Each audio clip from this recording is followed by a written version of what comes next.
আবারও নির্দলীয় সরকারের অধীনে নির্বাচনের দাবি বিএনপির ঐক্যবদ্ধ আন্দোলনের ডাক। ভরাডুবির আশঙ্কায় দলটি, বলছে আওয়ামী লীগ। 1977 সালে কথিত বিদ্রোহ দমনের নামে শত শত বিমান ও সেনা সদস্যকে হত্যা করেন জিয়াউর রহমান। দাবি ক্ষতিগ্রস্ত পরিবারের মরণোত্তর বিচার দাবি। রাজধানীর মিরপুরে নিখোঁজ 3 কিশোরী, নিয়ে গেছে নগদ টাকা ও স্বর্ণালংকার। জাপান নেয়ার কথা বলে পাচারের চেষ্টা, দাবি পরিবারের। টিকটক সেলিব্রিটি সহ আটক 3। মেট্রো রেলের আরও 4টি ইঞ্জিন ও 8টি কোচ এখন মোংলা বন্দরের জেটিতে। চলছে খালাসের কাজ।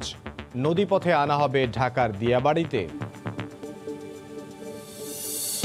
এবং দলীয় কার্যালয়ে জাতীয় পার্টির মহাসচিব জিয়াউদ্দিন বাবুলুর প্রতি শেষ শ্রদ্ধা। বাদ এশা জানাজার পর মিরপুর বুদ্ধিজীবী কবরস্থানে দাফন।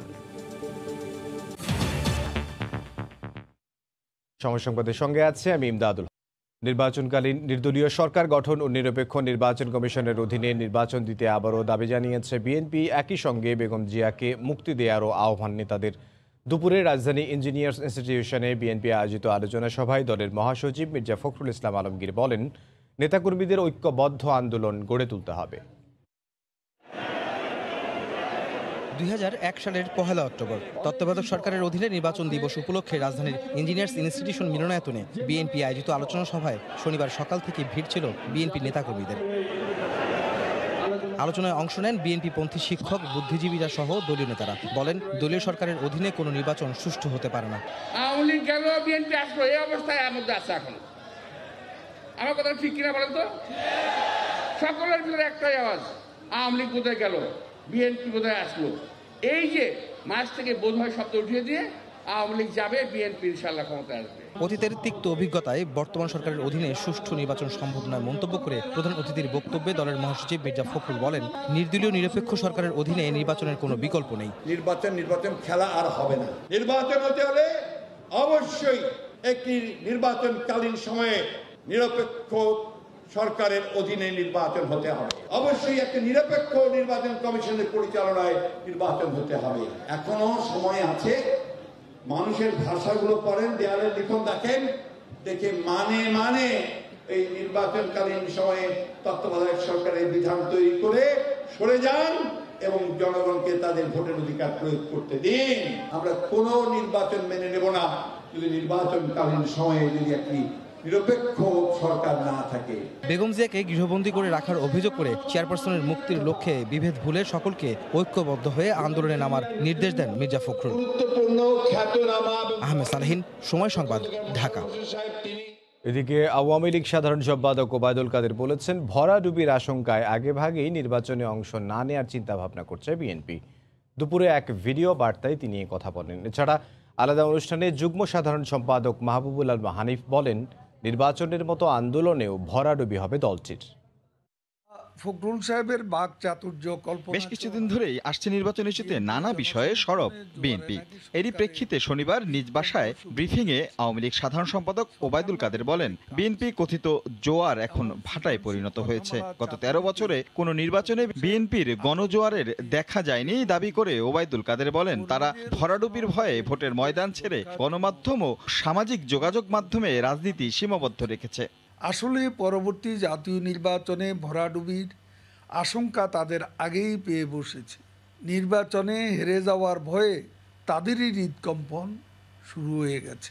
শেখ হাসিনার সরকার কিংবা বাংলাদেশ আওয়ামী লীগ ভয়ে কাঁপে না কখনো। চ্যালেঞ্জ আর লক্ষ্য অর্জনের পথে বাধা অতিক্রম করে এগিয়ে যাওয়াই হচ্ছে বঙ্গবন্ধু ও শেখ হাসিনার রাজনীতি।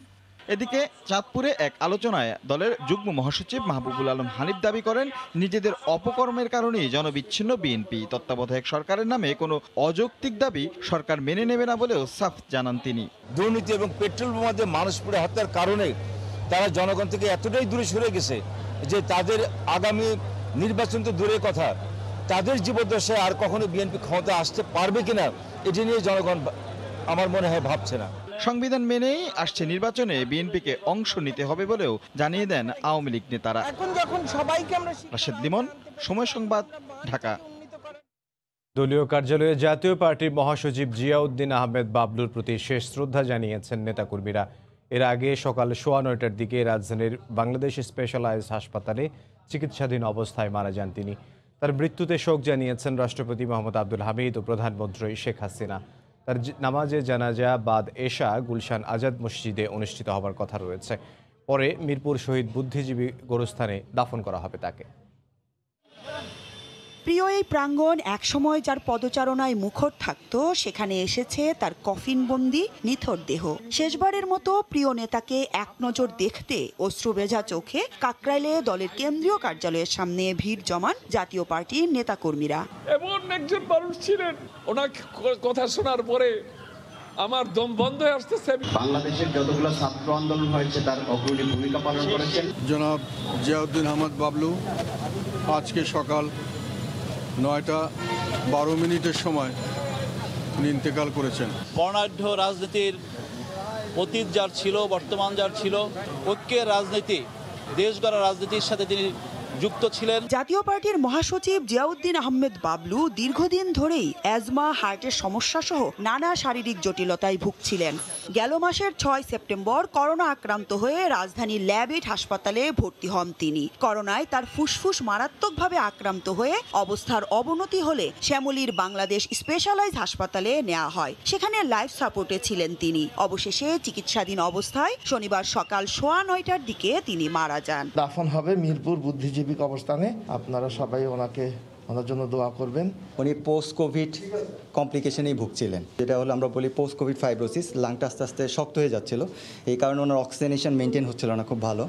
পরবর্তীতে এই লাংয়ের উপরে আরেকটা ইনফেকশন হয়ে যাওয়ার কারণে বেসিক্যালি ওনার পরিস্থিতি আস্তে আস্তে খারাপ হয়ে যায়। জাতীয় পার্টির 2 বারের মহাসচিব জিয়াউদ্দিন আহমেদ বাবলু ছাত্র জীবনে ছিলেন তুখোর ছাত্রনেতা, ছিলেন ছাত্রলীগের সাধারণ সম্পাদক, ডাকসুর নির্বাচিত জিএস। সাবেক সেনা শাসক হুসেন মোহাম্মদ এরশাদের শাসনামলে তিনি ছিলেন 2 বারের উপমন্ত্রী, 1 বারের প্রতিমন্ত্রী ও 2 বারের মন্ত্রী। এছাড়া জাতীয় পার্টি সহ দেশের রাজনৈতিক ক্রান্তিকালে তিনি ছিলেন প্রথম সারির রাজনীতিবিদদের একজন। 1954 সালে চট্টগ্রামে জন্মগ্রহণ করেন জিয়াউদ্দিন বাবলু। নিজের জন্মস্থান চট্টগ্রাম 7 আসন থেকে একাধিকবার সংসদ সদস্য নির্বাচিত হন দেশের রাজনীতির এই উজ্জ্বল নক্ষত্র।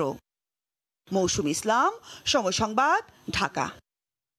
রাজধানীর মিরপুরে নিখোঁজ হয়েছে 3 কিশোরী। তারা বাড়ি থেকে কাউকে না জানিয়ে নগদ টাকা ও স্বর্ণালংকার নিয়ে গেছে। পরিবারের দাবি, জাপান নেয়ার কথা বলে একটি চক্র পাচারের চেষ্টা করে তাদের। এ ঘটনায় জড়িত সন্দেহে এক টিকটক সেলিব্রিটি সহ 3 জনকে আটক করেছে পুলিশ। রাজধানীর পল্লবীর প্যারিস রোডে একই এলাকায় বসবাস করত নিশা, স্নেহা ও বিনা। সবাই দ্বাদশ শ্রেণীর ছাত্রী। পরিবার জানায় তরিকুল নামে তাদের এক বন্ধু বিদেশে উচ্চশিক্ষার জন্য লোক পাঠায়। উচ্চশিক্ষার জন্য বিদেশে যাওয়ার লোভে পড়ে যোগাযোগ শুরু করে কথিত এই 3 বন্ধুর সঙ্গে। মাঝে মধ্যে তারা অনলাইনে জাপানি ভাষাও শিখত। হঠাৎ করে বৃহস্পতিবার সকালে 3 জনই নিখোঁজ হয়। নিশার পরিবার জানায় বাসা থেকে নিশা 6.5 লাখ টাকা ও স্কুল সার্টিফিকেট নিয়ে বের হয়ে আর ফিরে আসেনি। স্নেহার মায়ের দাবি, বাসা থেকে 18,000 টাকা স্বর্ণালংকার নিয়ে নিখোঁজ হয়েছে তার মেয়ে। নিশির মাধ্যমেই পরিচয় তরিকুলের সঙ্গে। আত্মীয় স্বজন জানান তরিকুল নারী পাচারকারী চক্রের সদস্য। আমারে কইছে আম্মু আমি 12:30টার দিকে আইসা যাব, কোচিং থেকে কলেজে থেকে আইসা আমি কোচিংয়ে যাব। তে আমি 2টা বাজে গেছে, 2টা 7:30 কোচিং করব, 2টা বাজবো। তাই আমি কোচিংয়ে গেছি, জিজ্ঞেস করি স্যাররা কইছে সে নেহা আসেনি আপু। ও নিচে 6 লাখ টাকা, আর ওর এক বান্ধবী নিচ্ছে 75,000 টাকা, আর আরেক বান্ধবী নিচ্ছে 2.5 ভরি স্বর্ণ। তো বলছে বিদেশে পড়াইতে হবে, পড়তে গেলে খরচ লাগবে না, এই খরচ নিয়ে গেছে। আমাদের 3টা বাচ্চা যেন সহি সালামতে ভালো মতো চলে। অভিযুক্ত তরিকুল ও তার বন্ধু রফিকুল সহ 3 জনকে আটক করেছে পুলিশ। তরিকুলকে আটক করা হয়েছে যে তরিকুল হচ্ছে একটা আইটি এক্সপার্ট। সে হচ্ছে এই যে নিশার বন্ধু। তার আবার এক বান্ধবী আছে, সে আবার টিকটকের জিনিয়া নাম, সে আবার টিকটক করে। তরিকুল হচ্ছে আবার তার বন্ধু। আমরা এই কানেকশনটাও দেখার জন্যই তাকে আটক করা হয়েছে, জিজ্ঞাসাবাদ চলছে। যতগুলো ইস্যু আছে সবগুলো ইস্যু মাথায় রেখেই আমরা এই তদন্তে নেমেছি। নিখোঁজ 3 বান্ধবী টিকটকারদের খপ্পরে পড়েছে কিনা তাও খতিয়ে দেখছে পুলিশ। নাজমুস সালিহি, সময় সংবাদ, ঢাকা। সময় সংবাদে আরও থাকছে, শিক্ষামন্ত্রীর আশ্বাসে রবীন্দ্র বিশ্ববিদ্যালয়ে শিক্ষার্থীদের আন্দোলন শিথিল, 2 দিন অবরুদ্ধ থাকার পর মুক্ত ভিসি, খুলে দেয়া হলো প্রশাসনিক ভবনের তালা। মোংলা সমুদ্র বন্দরে পৌঁছেছে মেট্রো রেলের আরও 4টি ইঞ্জিন ও 8টি কোচ। বেলা 11:30টার দিকে বন্দরের 9 নম্বর জেটিতে নোঙর করে বিদেশি জাহাজ এমভি এসপিএম ব্যাংকক। নদীপথে এগুলো আনা হবে ঢাকার দিয়াবাড়িতে। মাহমুদ হাসানের পাঠানো তথ্য ও ছবি নিয়ে রিপোর্ট। গত 2 সপ্তাহ আগে জাপানের কোবে বন্দর থেকে মেট্রো রেলের ইঞ্জিন ও কোচ নিয়ে ছেড়ে আসা জাহাজটি শনিবার সকাল 11:30টার দিকে মোংলা বন্দরের জেটিতে এসে পৌঁছায়। কাস্টমস ও শিপিং এজেন্টের প্রয়োজনীয় কাগজপত্র সম্পন্নের পর দুপুর 12:30টার দিকে শুরু হয় ইঞ্জিন ও কোচ খালাসের কাজ। 10টা বগি এবং 2টা ইঞ্জিন আছে এবারের শিপমেন্টে। আশা করি আজকে বা আগামীকালের মধ্যে আমাদের পুরোপুরি ডিসচার্জিংটা শেষ হবে। চলতি মাসে আর কোনো জাহাজ নাই মেট্রো রেলের, আগামী মাসের প্রথম সপ্তাহে মেট্রো রেলের জাহাজ হতে পারে। নৌপথে মেট্রো রেলের এই ইঞ্জিন ও কোচ নেওয়া হবে ঢাকার উত্তরার দিয়াবাড়ি ডিপোতে। 8টা রেলওয়ে কোচ এবং 4টা ইঞ্জিন। এটা ফ্লাড বার্জে ডিএমসিসির বার্জ ক্যারিয়ার আছে জাপানি কোম্পানির, ওই বার্জে চলে যাবে এখান থেকে। প্রথম গত 31শে মার্চ এমভি এসপিএম ব্যাংকক জাহাজে মেট্রো রেলের 6টি কোচ নিয়ে মোংলা বন্দরে আসে। এরপর থেকে পর্যায়ক্রমে ইঞ্জিন ও কোচ আসছে এ বন্দর দিয়ে। গত 5 মে এমভি ওশান গ্রেস জাহাজে 6টি বগি, 20 জুলাই এমভি হরিজন 9 জাহাজে 10টি বগি ও 2টি ইঞ্জিন, 12 সেপ্টেম্বর 4টি বগি ও 2টি ইঞ্জিন নিয়ে এমভি প্রেসার্স কোরাল মোংলা বন্দরে ভিড়ে। আর শনিবার এমভি এসপিএম ব্যাংকক ভিড়েছে 4টি ইঞ্জিন ও 8টি কোচ নিয়ে। সময় সংবাদ, মোংলা। অনিশ্চয়তা কাটিয়ে ঢাকা বিশ্ববিদ্যালয়ের খ ইউনিটের ভর্তি পরীক্ষা দিলেন মানবিক বিভাগ থেকে উচ্চ মাধ্যমিক পাস করা শিক্ষার্থীরা। শনিবার 2378টি আসনের বিপরীতে প্রায় 50,000 শিক্ষার্থী ভর্তি যুদ্ধে নামেন। শিক্ষার্থীরা স্বাস্থ্যবিধি সহ নানা নির্দেশনা মানলেও উল্টো চিত্র ছিল অভিভাবকদের ক্ষেত্রে। ঢাকা বিশ্ববিদ্যালয়ে পড়ার স্বপ্ন নিয়ে 2020 সালে উচ্চ মাধ্যমিক পাশ করে 1 বছরেরও বেশি সময় ধরে অপেক্ষা করতে হয়েছে শিক্ষার্থীদের। শনিবার সেই স্বপ্ন পূরণের প্রথম ধাপে খ ইউনিটের ভর্তি পরীক্ষায় অবতীর্ণ হন শিক্ষার্থীরা। ছিল নানা অনিশ্চয়তা, তাই পরীক্ষায় বসতে পেরে স্বস্তি প্রকাশ করেন তারা। আসলে অনেক এক্সাইটেড। ঢাকা বিশ্ববিদ্যালয়ে তো সবারই একটা স্বপ্ন থাকে, আজকেই সেই দিন। হ্যাঁ, প্রশ্ন ভালোই হয়েছে, মানে এত হার্ড হয় নাই। প্রশ্ন মোটামুটি ব্যালেন্সের উপর ছিল, বাংলাটা তো একটু টাফ ছিল, একটু ডিফারেন্ট হয়েছে। শিক্ষার্থীরা স্বাস্থ্যবিধি মেনে লাইন ধরে কেন্দ্রে প্রবেশ করেন। মাপা হয় তাপমাত্রা, বাইরে রেখে যেতে হয় মোবাইল ফোন সহ যে কোনো ধরনের ইলেকট্রনিক ডিভাইস। স্বাস্থ্যবিধি মানতে শিক্ষার্থীরা যতটুকু সচেতন ছিলেন, ঠিক উল্টো চিত্র ছিল অভিভাবকদের ক্ষেত্রে। প্রতিটি কেন্দ্রের সামনে জটলা পাকিয়ে ভিড় করেন অভিভাবকরা। মানেননি ন্যূনতম স্বাস্থ্যবিধি। অনেকের মুখেই ছিল না মাস্ক। মাস্কটা পরে গেছে, পরে নাই, যে হাতে আছে, মাস্কটা আমার হাতে ছিল, পড়ে গেছে, ছিঁড়ে গেছে। বিশ্ববিদ্যালয় উপাচার্য জানান, কোনো ধরনের অপ্রীতিকর ঘটনা ছাড়াই অনুষ্ঠিত হয়েছে পরীক্ষা।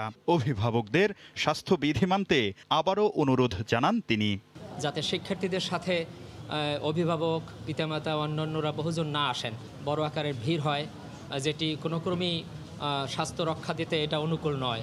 ঢাকা বিশ্ববিদ্যালয়ের পাশাপাশি 7টি বিভাগীয় শহরের বিভিন্ন কেন্দ্রে ভর্তি পরীক্ষা অনুষ্ঠিত হচ্ছে। আগামী 9 অক্টোবর হবে চারুকলা অনুষদের ভর্তি পরীক্ষা, আর 23 অক্টোবর সামাজিক বিজ্ঞান অনুষদভুক্ত ঘ ইউনিটের পরীক্ষার মধ্য দিয়ে শেষ হবে ঢাকা বিশ্ববিদ্যালয়ের 2020-21 শিক্ষাবর্ষের ভর্তি পরীক্ষা। শাকির আহমেদ, সময় সংবাদ, ঢাকা। অ্যালটেক অ্যালুমিনিয়াম, গড়ে উঠছে আগামী শহর। সময় সংবাদে আরও থাকছে। 10 অক্টোবর থেকে সৌদি আরবে সরকারি বেসরকারি প্রতিষ্ঠানে ঢুকতে লাগবে কোভিডের 2 ডোজ টিকার সনদ। কর্মস্থলে ফেরা নিয়ে আবারও শঙ্কায় প্রবাসীরা। শিক্ষামন্ত্রীর আশ্বাসে টানা 2 দিন অবরুদ্ধ থাকার পর মুক্ত হলেন সিরাজগঞ্জের রবীন্দ্র বিশ্ববিদ্যালয়ের ভারপ্রাপ্ত উপাচার্য। চলমান আন্দোলন কিছুটা শিথিল করে প্রশাসনিক ভবনের তালা খুলে দেওয়া হয়েছে। তবে দাবি পূরণ না হওয়া পর্যন্ত অবস্থান কর্মসূচি চালিয়ে যাওয়ার ঘোষণা দেন আন্দোলনরত শিক্ষার্থীরা। অমৃত সেনের ক্যামেরায় রিঙ্কু কুণ্ডুর রিপোর্ট। টানা 2 দিন অবরুদ্ধ থাকার পর শিক্ষামন্ত্রী ডাক্তার দীপুমনির আশ্বাসে আন্দোলন শিথিল করে অবমুক্ত করা হলো সিরাজগঞ্জের রবীন্দ্র বিশ্ববিদ্যালয়ের ভারপ্রাপ্ত উপাচার্য আব্দুল লতিফকে।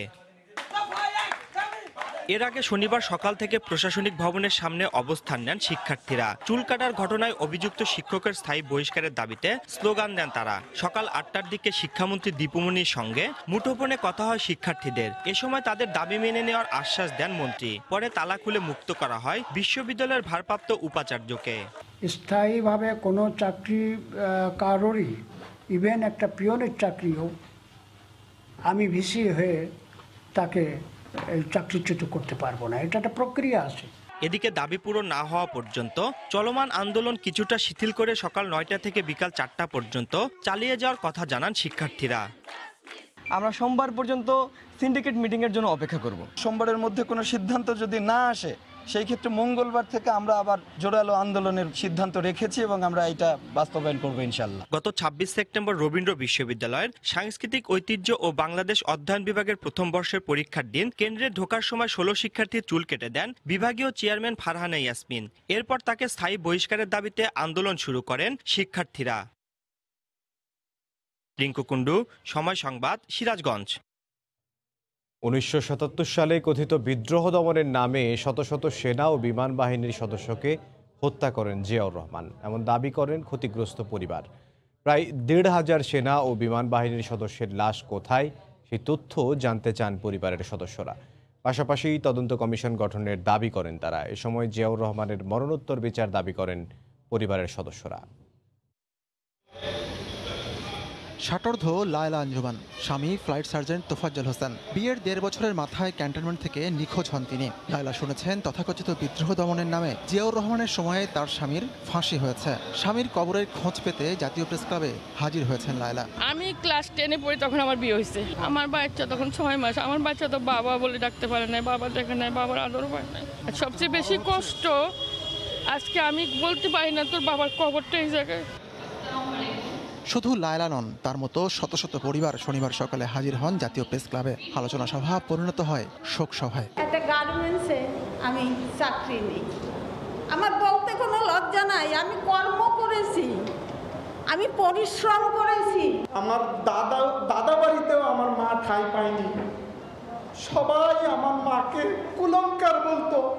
সে তার স্বামীকে হারিয়েছে, সে একজন অলক্ষা মহিলা, এভাবে তাকে অপমান দেওয়া হয়েছে।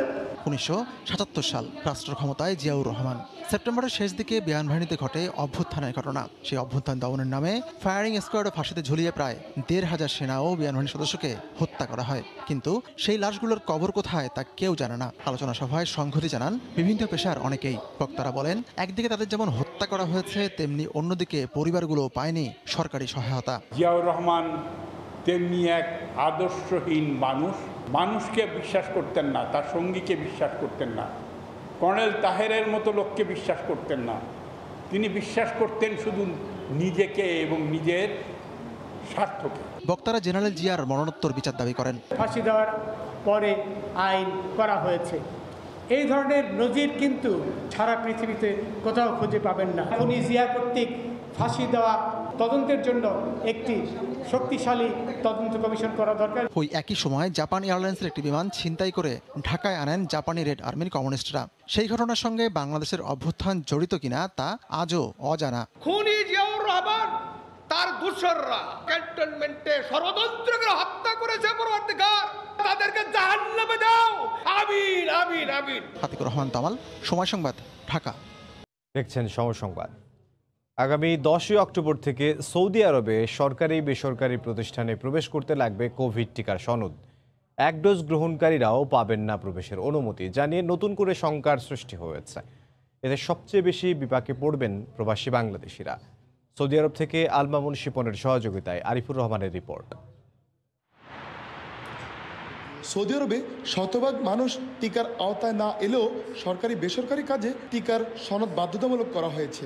10 অক্টোবর থেকে কোভিড টিকার সনদ ছাড়া কাউকে প্রবেশ করতে দেওয়া হবে না কোনো প্রতিষ্ঠানে। শনিবার সৌদি আরবের স্বরাষ্ট্র মন্ত্রণালয় এ নির্দেশনা জারি করে। এতে 1 ডোজ গ্রহণকারীরা পড়তে যাচ্ছেন বিপাকে। কর্মস্থলে যাওয়া নিয়ে শঙ্কায় রয়েছেন প্রবাসীরাও। যারাই আছেন সৌদি আরবে, তাদের 2nd ডোজ কমপ্লিট যাদের না থাকবে, তারা যে কোনো ধরনের শিক্ষা প্রতিষ্ঠান, ব্যবসায়িক প্রতিষ্ঠান বা যে কোনো ধরনের প্রতিষ্ঠানে তাদের প্রবেশাধিকার দেওয়া হবে না। কারণ হচ্ছে সৌদি সরকার চাচ্ছে যে তাদের দেশটি সম্পূর্ণ করোনা ভ্যাকসিনের আয়ত্তভুক্ত করতে। শিক্ষা প্রতিষ্ঠান সহ যে কোনো সামাজিক ও বিনোদনমূলক অনুষ্ঠানে অংশগ্রহণের ক্ষেত্রেও প্রযোজ্য হবে নিয়মটি। উড়োজাহাজ কিংবা অন্য কোনো গণপরিবহনে ভ্রমণকারীদেরও নির্দিষ্ট টিকার 2 ডোজ গ্রহণ করেই ভ্রমণ করতে হবে দেশটিতে। আরিফুর রহমান, সময় সংবাদ, সৌদি আরব। দেখছেন সময় সংবাদ। খেলার খবর জানাবো। টি-20 বিশ্বকাপের বাছাই পর্বে অংশ নিতে আগামীকাল রাতে দেশ ছাড়বে টাইগাররা। তার আগে আজ হোম কোয়ারেন্টাইনে আছেন ক্রিকেটাররা। নিউজিল্যান্ডের বিপক্ষে সিরিজ শেষে আর কোনো প্রতিযোগিতামূলক খেলা না থাকলেও ক্রিকেটাররা বসে থাকেননি। মিরপুর শের-ই বাংলা স্টেডিয়ামে মাহমুদুল্লাহ, সৌম্য, তাসকিনরা নিয়মিত অনুশীলন করেছেন। আজ নিজ নিজ বাড়িতে কোয়ারেন্টাইনে আছেন খেলোয়াড়রা। বাড়ি থেকেই তাদের করোনা পরীক্ষার জন্য নমুনা সংগ্রহ করা হচ্ছে। রোববার রাত 11:15টায় ওমানের উদ্দেশ্যে রওনা দেবে বাংলাদেশ দল। 8 অক্টোবর ওমান এ দলের বিপক্ষে ম্যাচ খেলবে ডোমিঙ্গোর শিষ্যরা। এরপর আবুধাবিতে 12 ও 14 অক্টোবর শ্রীলঙ্কা ও আয়ারল্যান্ডের বিপক্ষে আনুষ্ঠানিক প্রস্তুতি ম্যাচ খেলবে বাংলাদেশ। আর 17 অক্টোবর শুরু বিশ্বকাপ বাছাই মিশন।